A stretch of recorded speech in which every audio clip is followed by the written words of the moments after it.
जय माता दी। बोलिए श्री शीतला माता की जय। बोलिए श्री शंकर पार्वती भगवान की जय। प्रिय भक्तों, शीतला अष्टमी बसौड़ा महापर्व के अवसर पर आज मैं आपको सुना रही हूँ शीतला अष्टमी बसौड़ा में सुनी जाने वाली माता शीतला की बड़ी ही दुर्लभ कथाएं। इन कथाओं को सुनने से मनुष्य के सभी रोग और संकट कट जाते हैं तथा मनोकामनाओं की पूर्ति होती है। एक गांव में ब्राह्मण दंपत्ति रहा करते थे। दंपत्ति के 2 बेटे 2 बहुएं थीं।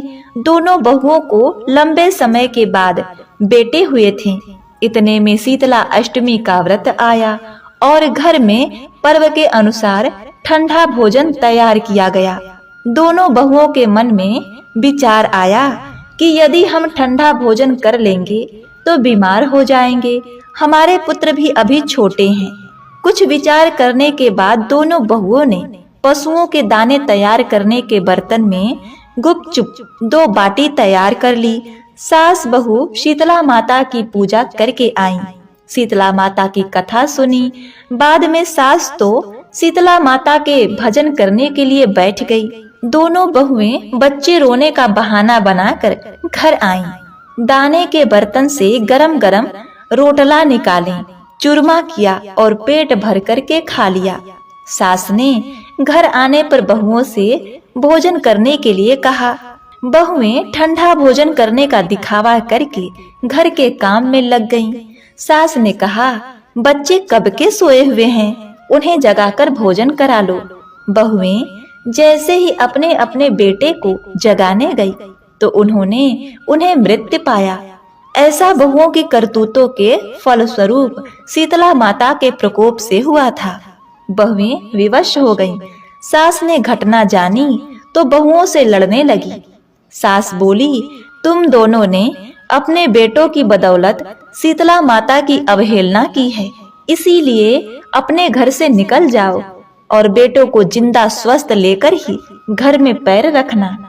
अपने मरे हुए बेटों को टोकरी में सुलाकर दोनों बहुएं घर से निकल पड़ी। जाते जाते रास्ते में एक वृक्ष आया। यह खेजड़ी का वृक्ष था। इसके नीचे ओरी शीतला दोनों बहनें बैठी थीं। दोनों के बालों में जुएं रेंग रही थी। बहुओं ने थकान का अनुभव भी किया था। दोनों बहुएं ओरी और शीतला के पास जाकर बैठ गईं। उन दोनों ने शीतला और ओरी के बालों से खूब सारी जुएं निकाली। जुओं का नाश होने से ओरी और शीतला ने अपने मस्तक में शीतलता का अनुभव किया और कहा, तुम दोनों ने हमारे मस्तक को शीतल ठंडा किया है, वैसे ही तुम्हारे पेट की शांति मिले। दोनों बहुएं एक साथ बोली कि पेट का दिया हुआ ही लेकर हम मारी मारी भटक रही हैं, परंतु शीतला माता के दर्शन नहीं हुए। शीतला माता ने कहा, तुम दोनों पापनी हो, दुष्टा हो, दुराचारणी हो, तुम्हारा तो मुंह देखने भी योग्य नहीं है। शीतला अष्टमी के दिन ठंडा भोजन करने के बदले तुम दोनों ने गर्म भोजन किया था। यह सुनते ही बहुओं ने शीतला माता जी को पहचान लिया। देवरानी जेठानी ने दोनों माताओं का वंदन किया। गिड़गिड़ाते हुए कहने लगी कि हम तो भोली भाली हैं, अनजाने में गर्मा गर्म खा लिया था। आपके प्रभाव को हम जानती नहीं थी। अब आप हमें क्षमा करें, पुनः ऐसा दुष्ट कृत्य हम कभी नहीं करेंगे। उनके पश्चाताप भरे वचनों को सुनकर दोनों माताएं प्रसन्न हुईं। शीतला माता ने मृतक बालकों को जीवित कर दिया। बहुएं तब बच्चों को साथ लेकर आनंद पूर्वक गांव में लौट आईं। गांव के लोगों ने जाना कि बहुओं को शीतला माता के साक्षात दर्शन हुए थे। दोनों का धूमधाम से स्वागत करके गांव में प्रवेश कराया। बहुओं ने कहा, हम गांव में शीतला माता के मंदिर का निर्माण कराएंगे। चैत्र माह में शीतला अष्टमी के दिन मात्र ठंडा खाना ही खाएंगे। शीतला माता ने बहुओं पर जैसी अपनी दृष्टि की वैसी कृपा दृष्टि सब पर करना। श्री शीतला माता सदा हमें शांति, शीतलता तथा आरोग्य दें। शीतले तुम जगत माता, शीतले तुम जगत पिता, शीतले तुम जगत धात्री, शीतलाय नमो नमः। प्रिय भक्तों, अब आइए मनोकामनाओं को पूर्ण करने वाली शीतला माता की दूसरी कथा को सुनते हैं। इस कथा को सुनने से हमारे घर में कभी भी कोई बीमार नहीं पड़ता है। एक बार शीतला माता ने सोचा, चलो आज देखती हूँ कि धरती पर मेरी पूजा कौन कौन करता है, कौन मुझे मानता है और कौन मुझे जानता है।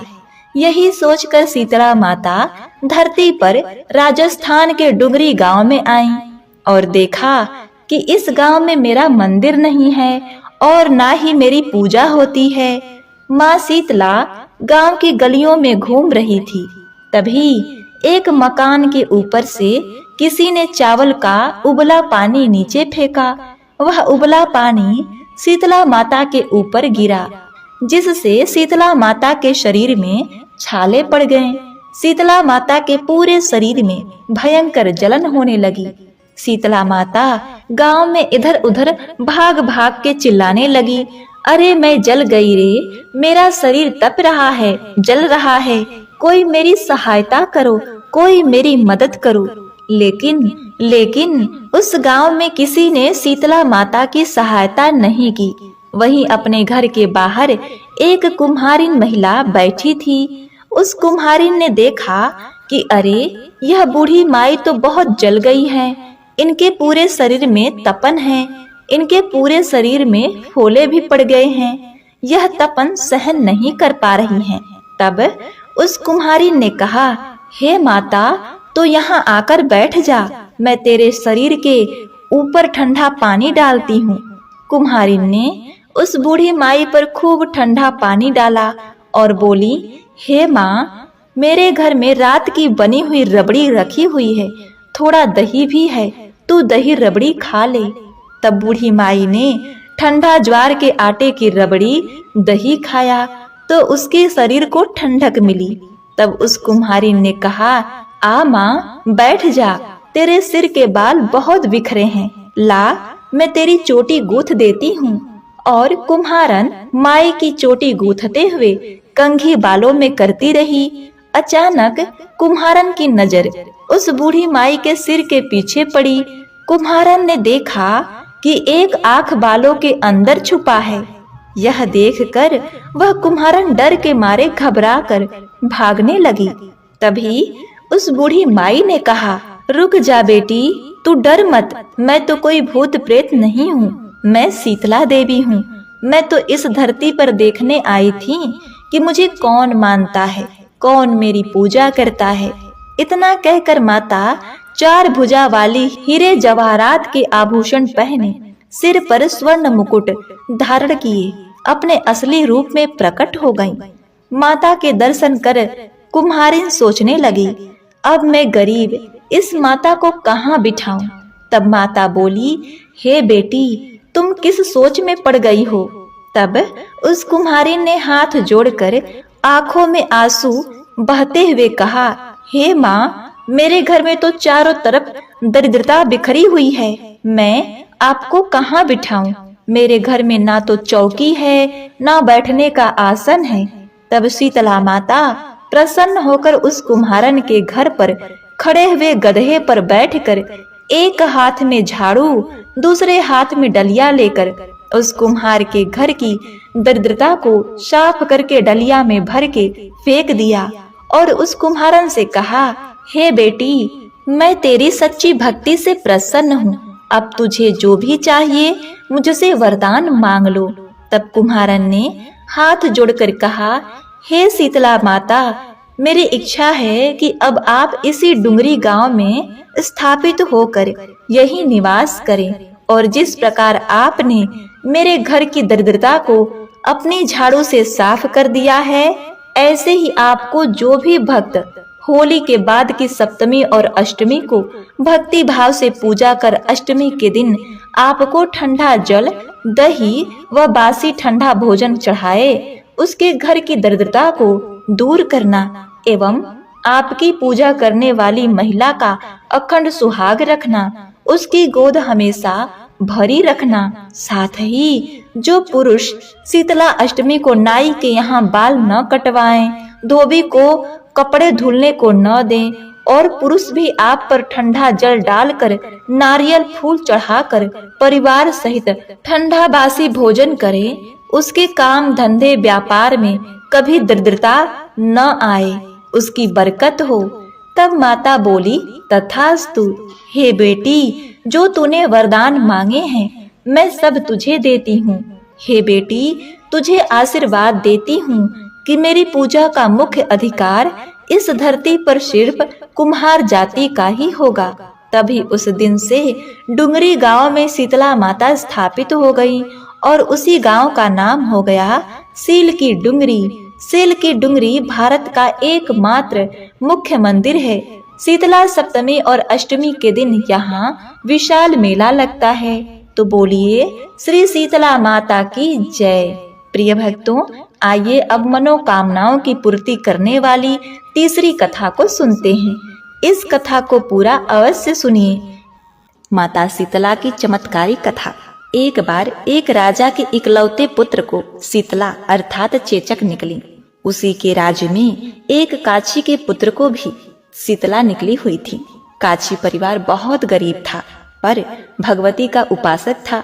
वह धार्मिक दृष्टि से जरूरी समझने वाले सभी नियमों को बीमारी के दौरान भली भांति निभाता रहा। घर में साफ सफाई का विशेष ख्याल रखा जाता था। नियम से भगवती की पूजा होती थी। नमक खाने पर पाबंदी थी। सब्जी में न तो छौंक लगाया जाता था और न ही कोई वस्तु भुनी तली जाती थी। गर्म वस्तु न स्वयं खाता न शीतला वाले लड़के को देता था। ऐसा करने से उसका पुत्र शीघ्र ही ठीक हो गया। उधर जब से राजा के लड़के को शीतला का प्रकोप हुआ था, तब से उसने भगवती के मंडप में सतचंडी का पाठ शुरू करवा रखा था। रोज हवन व बलिदान होते थे। राज पुरोहित भी सदा भगवती के पूजन में निमग्न रहते। राजमहल में रोज कड़ाही चढ़ती, विविध प्रकार के गर्म स्वादिष्ट भोजन बनते। सब्जी के साथ कई प्रकार के मांस भी पकते थे। इसका परिणाम यह होता है कि उस लजीज भोजनों की गंध से राजकुमार का मन मचल उठा। वह भोजन के लिए जिद करता। एक तो राजपुत्र और दूसरे इकलौता। इस कारण उसकी अनुचित जिद भी पूरी कर दी जाती थी। इस पर शीतला का कोप घटने के बजाय बढ़ने लगा। शीतला के साथ साथ उसे बड़े बड़े फोड़े भी निकलने लगे, जिसमें खुजली व जलन अधिक होती थी। शीतला की शांति के लिए राजा जितने भी उपाय करता, शीतला का प्रकोप उतना ही बढ़ता जाता, क्योंकि अज्ञानतावश राजा के यहाँ सभी कार्य उल्टे हो रहे थे। अब इससे राजा और अधिक परेशान हो उठा। उसकी समझ में नहीं आ रहा था कि इतना सब होने के बाद भी शीतला का प्रकोप शांत क्यों नहीं हो रहा है। एक दिन राजा के गुप्तचरों ने उसे बताया कि काछी पुत्र को भी शीतला निकली थी, पर वह बिल्कुल ठीक हो गया है। यह जानकर राजा सोच में पड़ गया कि मैं शीतला की इतनी सेवा करता हूँ, पूजा व अनुष्ठान में कोई कमी नहीं, पर मेरा पुत्र अधिक रोगी होता जा रहा है, जबकि काछी पुत्र बिना सेवा पूजा के ही ठीक हो गया। इसी सोच में उसे नींद नहीं आई। अब श्वेत वस्त्र धारणी भगवती ने उसे स्वप्न में दर्शन देकर कहा, हे राजन, मैं तुम्हारी सेवा अर्चना से प्रसन्न हूँ, इसलिए आज भी तुम्हारा पुत्र जीवित है। इसके ठीक न होने का कारण यह है कि तुमने शीतला के समय पालन करने योग्य नियमों का उल्लंघन किया है। तुम्हें ऐसे हालत में नमक का प्रयोग बंद करना चाहिए। नमक से रोगी के फोड़े में खुजली होती है। घर की सब्जियों में छौंक नहीं लगाना चाहिए, क्योंकि इसकी गंध से रोगी का मन उन वस्तुओं को खाने के लिए ललचाता है। रोगी का किसी के पास आना जाना मना है, क्योंकि यह रोग औरों को भी होने का भय रहता है। अतः इन नियमों का पालन कर तेरा पुत्र अवश्य ही ठीक हो जाएगा। विधि प्रकार समझाकर देवी अंतर ध्यान हो गईं। प्रातः से राजा ने देवी की आज्ञा अनुसार सभी कार्यों की व्यवस्था कर दी। इससे राजकुमार की सेहत पर अनुकूल प्रभाव पड़ा और वह शीघ्र ही ठीक हो गया। तो बोलिए शीतला मात की जय। जय हो माता शीतला। प्रिय भक्तगणों, अब आइए श्रवण करते हैं दशा माता की कथा। एक साहूकार था। उसके परिवार में 5 पुत्र, उसकी बहुएं तथा एक पुत्री थी। पुत्री का विवाह हो चुका था। परंतु उसका गौना नहीं हुआ था। इस कारण वह भी अपने माता पिता के घर में ही रहा करती थी। एक दिन साहूकार की पत्नी दशा माता का डोरा ले रही थी। उसकी बहुओं ने भी डोरे लेने के लिए कहा। बहुओं ने अपनी सास से पूछा, क्या ननद के लिए भी डोरा लेना है? सास ने कहा हाँ। इस पर बहुओं ने कहा कि उसकी तो विदाई होने वाली है, यदि व्रत से पहले ही विदा हो गई तब क्या होगा? सास ने उत्तर दिया, मैं व्रत का सारा सामान साथ में रख दूंगी, वह अपने ससुराल में पूजा कर लेगी। ऐसा ही हुआ। उसके ससुराल से लेने उसका पति आया। माँ ने बेटी को विधि पूर्वक विदा किया और उसकी पालकी में पूजा का सब सामान रखवा दिया। लड़की जब अपने ससुराल पहुंची तो उसे घर के आंगन में गलीचा बिछाकर बैठाया गया। आस पड़ोस की महिलाएं नई बहू को देखने लगी। सब उसकी सुंदरता और गहने कपड़ों की तारीफ करने लगे। तभी किसी की निगाह उसके गले में बंधे डोरे पर गई। वह बोली, बहू की माँ बड़ी टोटके वाली है। सबकी निगाहें उसकी बात सुनकर उसके गले में पड़े डोरे पर पड़ी।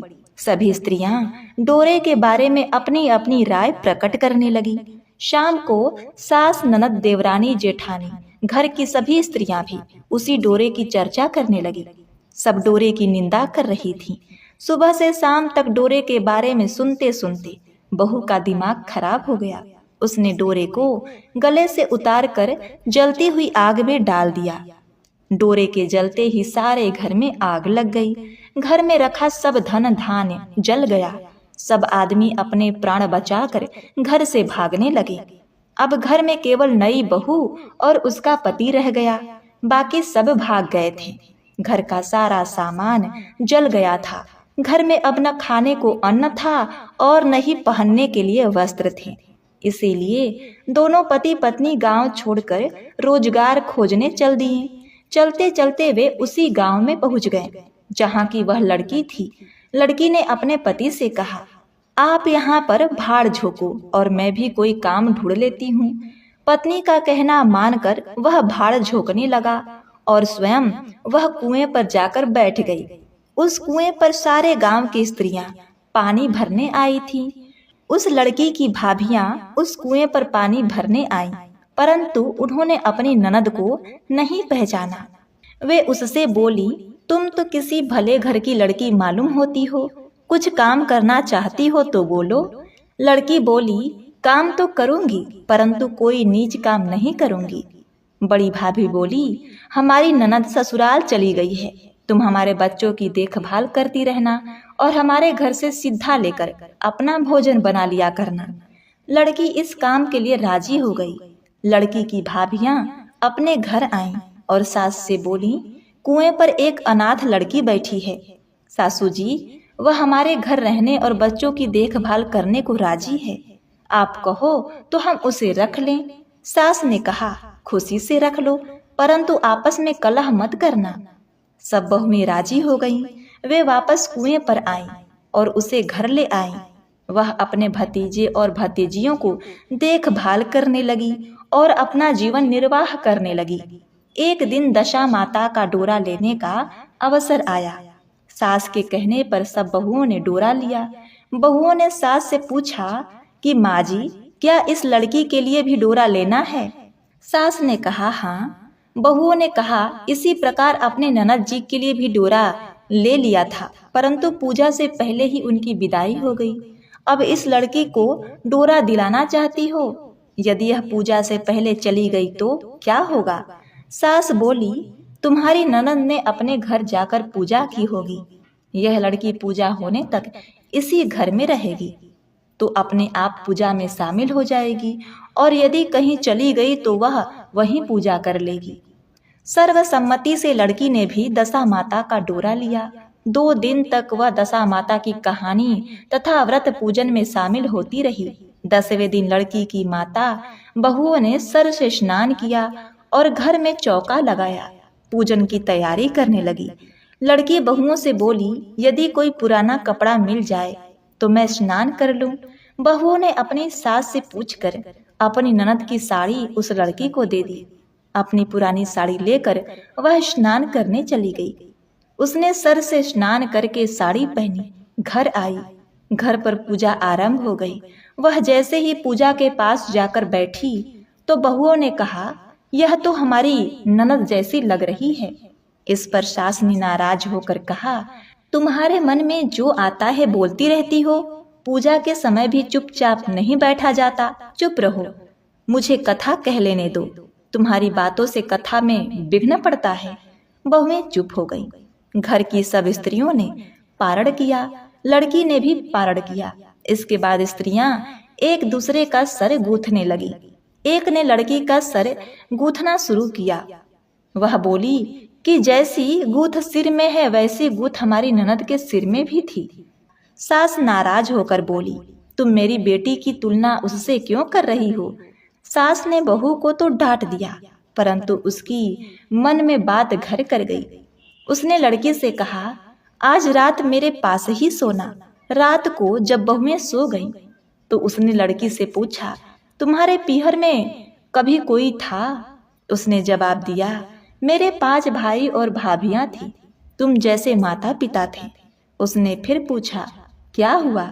लड़की बोली, पीहर में मैंने दशा माता का डोरा लिया था। उनके पूजन से पहले ही ससुराल के लिए विदा हो गई। ससुराल में पहुंचकर मेरे गले में पड़े डोरे को देखकर वहां की स्त्रियां हंसी मजाक उड़ाने लगी। तब मैंने उस डोरे को आग में डाल दिया। उस डोरे के साथ सारा घर जलकर भस्म हो गया। सब लोग भाग गए। हम लोग भागकर इस गांव में आ गए। उसकी माँ ने पूछा, तुम्हारा पति कहाँ है? लड़की ने कहा, वह भड़भूजे के यहाँ भाड़ झोंकते हैं। दशा माता के प्रकोप से हमारी यह हालत हो गई। प्रिय भक्तों, वह समझ गई कि यह लड़की कोई और नहीं उसकी बेटी है। तब उसने अपने 5 बेटों को बुलाकर कहा, यह तुम्हारी छोटी बहन है। सवेरा होते ही माता के कहने पर 5 भाई भड़भूजे के यहाँ से अपने बहनोई को लेकर आए। उन्होंने उसको स्नान कराया, उच्चतम वस्त्र पहनने को दिया। कपड़े पहनकर वह सुंदर साहूकार दिखाई देने लगा। वह बहुत दिन तक ससुराल में रहा, फिर विदा लेकर अपने घर चला गया। घर पहुंचकर उसने देखा कि सब लोग पहले की तरह सुखपूर्वक रह रहे हैं। उसके बाद वह अपने ससुराल आया और अपनी पत्नी को विदा कराकर घर ले गया। वह अपनी दशा पर विचार करती हुई जा रही थी। मार्ग में एक नदी पड़ी। उस नदी में स्नान करके अप्सराएं दशा माता का डोरा ले रही थी। उसके पास एक डोरा बच गया था। वह अप्सराएं बोली कि यदि इस डोली में कोई उच्च वर्ग की स्त्री हो तो उसे डोरा दे दे। उन्होंने डोली के पास जाकर पता किया और वह डोरा उस लड़की को दे दिया। जब लड़की अपने ससुराल पहुंची तो सास थाल सजाए, ननद कलश लिए, देवरानी जेठानी अन्य मांगलिक वस्तुएं लिए उसका स्वागत करने के लिए खड़ी थी। नेग दस्तूर हो जाने के बाद लड़की को आसन पर बैठाया गया। आसन पर बैठने के बाद लड़की ने कहा, आप लोगों ने पहली बार दशा माता के डोरे के लिए अपशब्द कहे थे, जिसका फल ये हुआ कि घर के सब लोग बिछड़ गए तथा घर का धन्य धान जलकर स्वाहा हो गया। बड़ी मुसीबतें उठाने के बाद अब अच्छे दिन आए हैं। आप में से कोई भी अब मेरे दशा माता की डोरे की निंदा की भूल न करे। जब मेरा व्रत हो तब श्रद्धा पूर्वक पूजा करें। सबने खुशी खुशी उसकी बात मान ली। 9 दिन तक व्रत चलता रहा। 10वें दिन विधि पूर्वक डोरे की पूजा की गई। 7 सुहागिनों को न्योता दिया गया। उनका श्रृंगार करके आंचल भरा गया। इस प्रकार दशा माता का पूजन समाप्त हुआ। जिस प्रकार दशा माता ने उस लड़की के दिन फेरे, वैसे ही वह सब पर दया करना। जय हो दशा माता। प्रिय भक्तगणों, अब आइए श्रवण करते हैं शीतला माता का सोहर गीत। निमिया के डाल मैया मोरी डाले ली झूलुआ हो कि झूली रे झूली ना। मैया मोरी गावेली गितिया हो कि झूली रे झूली ना। मैया मोरी गावेली गितिया हो कि झूली रे झूली ना। निमिया के डाढ़ मैया मोरी डाले ली झूलुआ हो कि झूली रे झूली ना।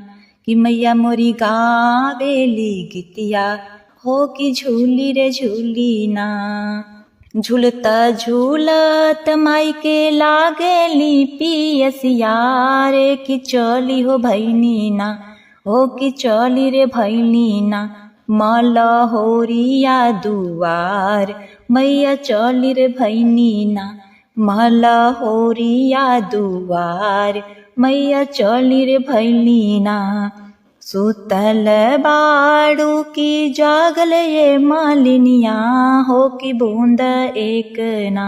सुतल बाड़ू की जागल मालिनिया, हो कि बूंद एक ना।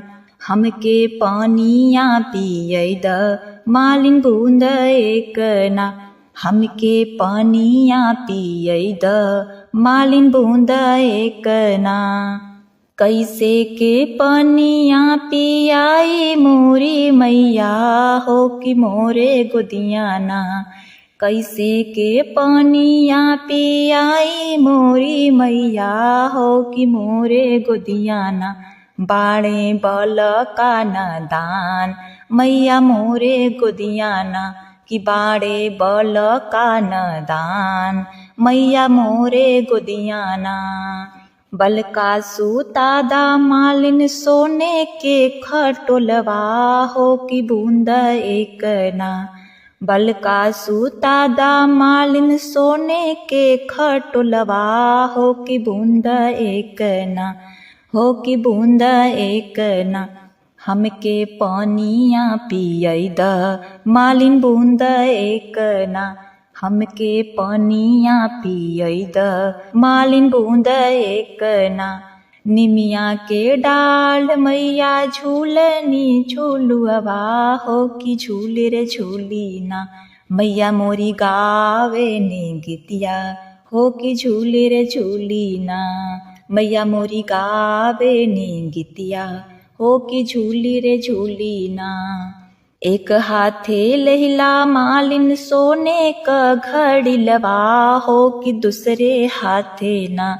एक हाथे लेला मालिन सोने का घड़िलवा, हो कि दूसरे हाथे ना, हो कि दूसरे हाथे ना। लहिला आपन बलकवा, हो कि दूसरे हाथे ना। लहिला आपन बलकवा, हो कि दूसरे हाथे ना। आवा हो पनिया पिया हो मोरी मैया, हो कि भर मुखवाना, हो कि भर मुखवाना। मैया दिहा तू आशीषिया, हो कि भर मुखवाना। मैया दिहा तू आशीषिया, हो कि भर मुखवाना। निमिया के डाल मैया डालनी झूलुआ, हो कि झूली रे झूली ना। निमिया के डाढ़ मैया डालनी झूलुआ, हो कि झूली रे झूली ना। मैया मोरी गावेली गीतिया, हो कि झूली रे झूली ना। मैया मोरी गावेली गीतिया, हो कि झूली रे झूली ना। जैसे के हे मालिन हमके जुड़ा बैलू, कि ओइसे ओइसे ना, हो कि ओइसे ओइसे ना। तोहार बल का जुड़ास मालिन ओइसे ओइसे ना।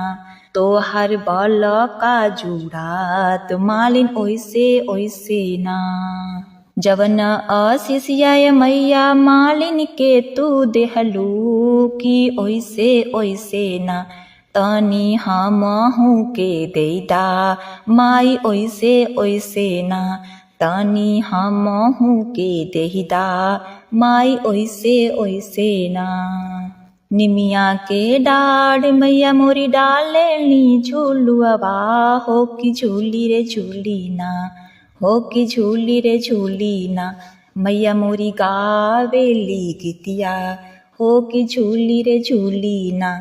मैया मोरी गावेली गीतिया, हो कि झूली रे झूली ना।